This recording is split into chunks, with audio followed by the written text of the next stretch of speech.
तो श्रोताओं, आइए रावण के उत्पत्ति के बारे में सुने। श्रोताओं, सुमाली नाम का एक असुर था, उसकी पुत्री कैकसी थी। एक बार सुमाली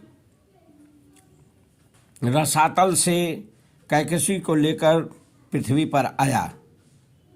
इसने कुबेर के विमान को देखा तो सोचने लगा हम लोग भी ऐसा कुछ करें, इसकी तरह हो जाए। इसलिए इसने कैकसी को कहा कि तुम जाके विश्रवा मुनि से एक पुत्र मांग लो।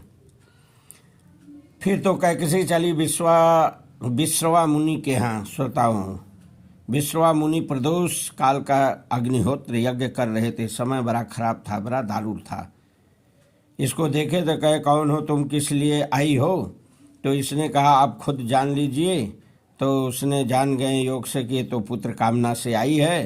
कहें इस समय तो पुत्री ठीक नहीं है, समय बड़ा दारुण है, बहुत दुष्ट विषयी पापी अहंकारी लोग जो है इस समय पैदा होंगे तुम्हें।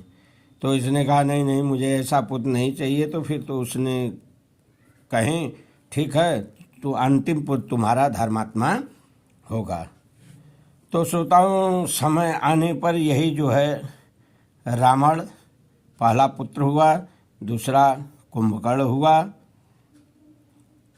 फिर जो है सुपर्णखा आई। उसके बाद श्रोताओं अंत में विभीषण आया।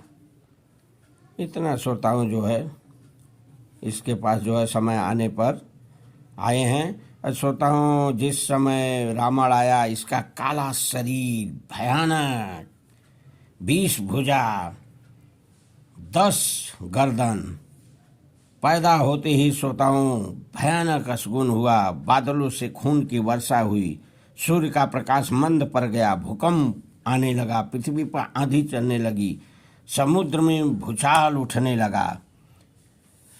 ऐसा जो है श्रोताओं सोच लीजिए, पैदा होते इसके जो है असगुन हुआ।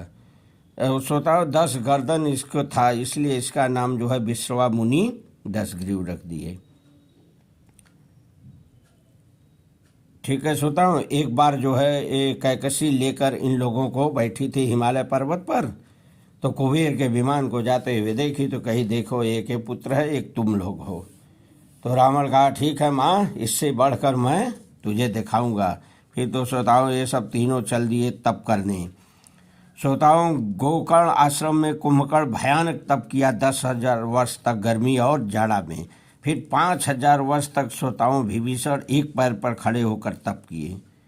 फिर श्रोताओं विभीषण 5 वर्ष तक जो है अपना भुजा और सिर को ऊपर उठाकर सूर्य की आराधना किए। 10,000 वर्ष तक नंदन वन में तप किए। अब श्रोताओं रावण के तप की कहानी सुनिए। 10,000 वर्ष तक श्रोताओं निराहार रहकर तपस्या किया, और जब 1,000 पूरा हो जाता था तो अपना एक सिर काटकर अग्नि में हवन कर देता था। इस प्रकार 9,000 वर्ष तपस्या किया और 9 सिर काटकर अग्नि के हवाले कर दिया। फिर श्रोताओं 10,000 वर्ष जब पूरा हुआ तो ये अपना 10वां सिर भी काटने को तैयार हो गया। ब्रह्मा घबराए भागे आए, कहे वर मांगो वर मांगो। वर में वरदान मांगता है श्रोताओं अमर होने का। ब्रह्मा कहें ये नहीं दे सकता, ये ऐसा नहीं हो सकता। फिर तो इसने कहा श्रोताओं ठीक है, हमें गरुण, नाग, यक्ष, दैत्य, दानव, राक्षस और देवताओं ये सब कोई हमें मार न सके। मनुष्य क्या करेंगे, हमारा हो तो तुच्छ है, ऐसा हमें वर दे दीजिए। ब्रह्मा कहे ठीक है, ऐसा ही होगा पुत्र, लेकिन तुम भयानक तप किए पुत्र, इसलिए मैं तुझे वरदान देता हूँ।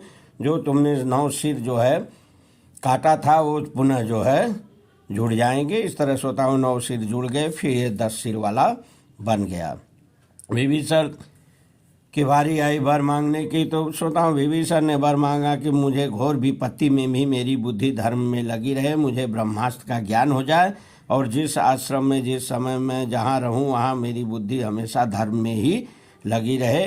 ब्रह्मा कहे ठीक है, और प्रसन्न हुए ब्रह्मा उसके तप से। कहें और मैं तुझे अमर होने का वरदान भी दे देता हूँ। कुंभकर्ण की बारी आई श्रोताओं, तो उसने वर मांगने के लिए ब्रह्मा सोचने लगे। तो इसी समय जो है देवलोक वाले आ गए, कहें अरे अरे क्या कर रहे हैं, इसको वर मत दीजिए, इसको मोहित कर दीजिए।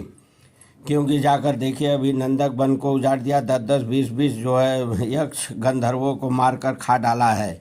बहुत खा रहा है तो पूरे त्रिलोक को ही खा जाएगा, नष्ट कर देगा सबको, तो इसको मोहित कर दीजिए। फिर तो ब्रह्मा सोचने लगे, सरस्वती आई, कहीं क्या काम है ब्रह्मा जी कहें जाकर जो है कुंभकर्ण के जिह्वा पर बैठ जाओ। फिर तो श्रोताओं कुंभकर्ण ने जो है वरदान मांगने में कहा, मुझे ब्रह्मा जी ऐसा वरदान दे दीजिए ताकि मैं अनेकों वर्षों तक सोता रहूं, स्लीपिंग करता रहूं।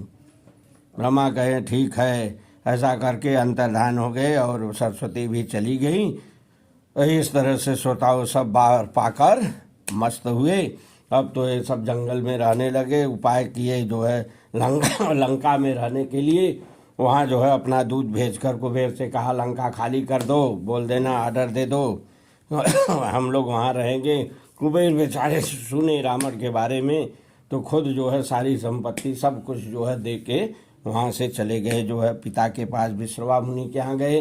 विश्रवा से कहें ठीक है, वो जो है वर पाकर जो है घमंडी हो गया है, इस समय वो उससे युद्ध करना ठीक नहीं है। हमसे भी एक बार ऐसी बातें कर रहा था लंका के लिए, चलो अच्छा हुआ तुम दे दिए, हे पुत्र तुम जाकर हिमालय पर रहो। तो इस समय इस तरह श्रोताओं कुबेर बेचारे अपना लंका छोड़कर हिमालय पर रहने लगे और रावण लंका का राजा बन गया, आकर पूरे कुटुंब के साथ लंका पर राज्य करने लगा। वहीं से श्रोताओं जो है एक भयानक अत्याचार किया।